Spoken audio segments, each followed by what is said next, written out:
This week is the 4th edition of the Indigenous Fashion Arts Festival. It is going to be a jam-packed event, over 100 Indigenous artists showcasing their designs. With more on the event and a sneak peek of what we will be seeing, we are joined now by fashion designers Sage Paul and Leslie Hampton. Thank you both so much for coming in today. I want to start with you, Sage. This is in its 4th year, and we were talking a little bit off camera about how it has grown over the years. You are anticipating the biggest that we've seen so far. Can you paint a picture of what everyone can expect? Oh, well, I'm so excited because we've moved to the Eaton Center. So we are in the space after the mall closes. So we're completely transforming it into a performance venue. We're bringing in, there's 1,000 tickets per show. Wow. And each runway shows between 5 and 7 designers. And so I think we've got almost 300 looks in total. Almost 100 models that are going to be modeling. It's going to be a really, really big event. And then on the weekend, Saturday and Sunday of the festival, we have over 70 marketplace designers that is open to the public, free also in the Eaton Center. I love this. We're going to talk a little bit more about where people can access perhaps tickets or sign in. For you, Leslie, you have been, wow, you are worldwide. You are on the map. You have made your mark. And for you to see this happening in Toronto, in Canada, and seeing the growth for Indigenous fashion, what does this mean for you? It's so incredible to be a part of. This is now my 3rd season going on with Indigenous Fashion Arts Festival. And to see the hunger for Indigenous fashion and Indigenous fashion shown in a good way.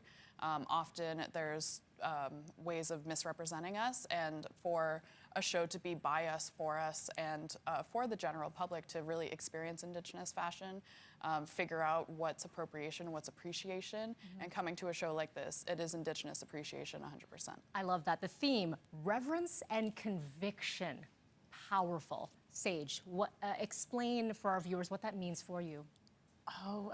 Well, we do a call for applications. So we actually make all of our selections based on the expression of each designer, whether that's cultural expression or personal expression, and these themes emerge from all of their collections in one. And one of those, the idea of reverence and conviction comes from the way that we emerge from all, we face so much as Indigenous people. People watch the news, we know what we're facing, and the way that I see that we're able to survive through that, and we continue to, with laughter, with joy, with love, and you can see that through all the fashion, do that with reverence and conviction. And I just couldn't be more proud to be able to share that with everyone, because it just, that one step forward in how we're represented. Representation is so very important. You both spoke to it here, and I can see you smiling as Sage is speaking as well, because people are constantly learning as well. So how important is that for someone to attend this festival and to learn and to grow? Absolutely. The showcase evening that I'm a part of is entitled From This Ground We Grow. And I think that is so important because we need to know our past. We need to know where we came from. We need to know the history of this country. And we need to know all of that in order to move forward and in order to have a better future for all of us, Indigenous and non-Indigenous. So I really think that's so important, and representation, like shows like this, is a great step forward in doing so. I want to speak to some of the numbers. So over 100 Indigenous artists and designers, 4 nights of runway shows, and we're talking fashion, a lot from Canada. We're also seeing US, Greenland, New Zealand, Indonesia, 70 vendor market. Like, this is really an incredible, incredible feature. IndigenousFashionArts.com is where people can go, so they can check out the runway shows. They can go to sort of the, there's a workshop as well, a workshop series. So we have our runway shows, the marketplace. We have a workshop series with very renowned makers, senior artists, and a series of panel discussions as well. So if people are interested in that critical thought or the traditional practice of making, they can join us to learn. This is incredible talent, and I'm going to give you a shout out as well, Leslie, because when we were talking off camera, you were just named, what, 30 in Toronto for Forbes, under 30. Yes. Wow.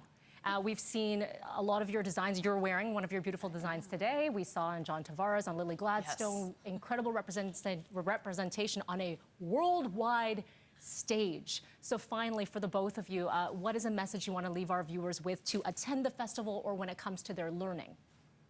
Yeah, I think when you purchase from Indigenous designers, you it's a form of reconciliation, and you're allowing us to thrive as artists, as business owners, and you are allowing and following suit to those celebrities that you mentioned who are bringing Indigenous fashion to the forefront. Very good. And for you, Sage?